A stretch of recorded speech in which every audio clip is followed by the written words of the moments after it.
ce tutoriel, je vais vous présenter le modificateur Decimate. Donc, le modificateur Decimate se situe ici, au niveau de Object Modificateur, Add Modificateur et Decimate. Pour vous montrer vraiment l'action de ce modificateur, je vais effectuer une subdivision de niveau 3. Donc je vais faire CTRL 3 et je vais appliquer. Voilà. Donc ici, vous voyez que j'ai un nombre de faces qui est de 384 au niveau de mon objet. Et avec le modificateur Decimate, on peut réduire ce nombre de faces. Bon, on a trois façons de le réduire. On a la façon collapse, qui veut dire s'effondrer. Donc on va faire s'effondrer la face sur elle-même. Je vais vous montrer tout de suite comment. Vous voyez ici, toutes les faces qui étaient des quads, donc des faces à quatre côtés, deviennent des triangles pour la plupart. Et plus on décime, plus l'objet va s'affaisser sur lui-même jusqu'à devenir un triangle, lorsqu'on a un ratio de 0. Et lorsqu'on a un ratio de 1, l'objet est comme il était initialement. Vous pouvez également voir ici que bien sûr le nombre de faces diminue. Voilà. Donc le mode imSubdivide, donc ce mode fonctionne par itération. Donc plus on va effectuer d'itérations, plus l'objet va réduire son nombre de faces également, mais sous une autre forme, c'est-à-dire que ça va garder plus ou moins la forme initiale, mais ça va avoir l'effet inverse du subdivide. Donc je vais faire un subdivide pour vous montrer. Voilà, ici vous voyez le subdivide, ça a vraiment subdivisé mon objet. Donc je vais faire par exemple un subdivide de niveau 2.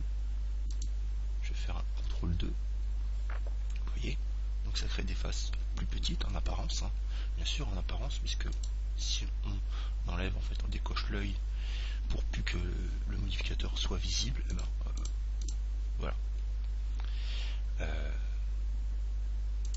Donc InSubdivide va faire une insubdivision d'une certaine façon. Vous voyez que cela a pour effet de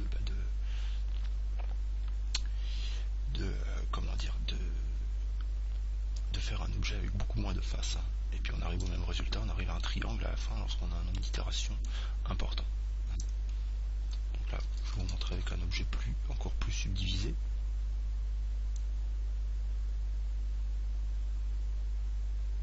Voilà. Donc bien sûr, il faut l'appliquer. Là, vous voyez qu'on a 6144 faces. Plus je vais l'appliquer, plus je vais avoir un objet à subdiviser. Donc maintenant, planal. Donc vous voyez que planal, ça fonctionne par rapport à des angles limites, en fait.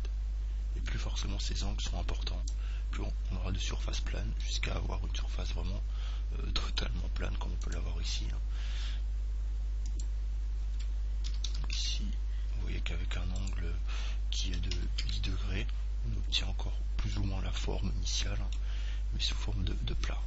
Vous voyez qu'ici, si j'applique le Decimate, vous voyez que j'ai vraiment des faces, ce qu'on appelle des n-gones, donc c'est-à-dire des faces avec une infinité de côtés qui sont formés.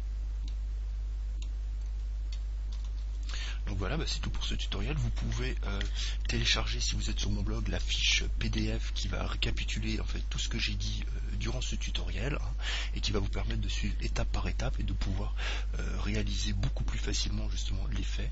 Je vais également détailler certains points que je n'ai pas pu détailler en vidéo. Je mettrai des tests en fait que j'ai réalisés avec ce modificateur. Voilà, à très bientôt pour un prochain tutoriel.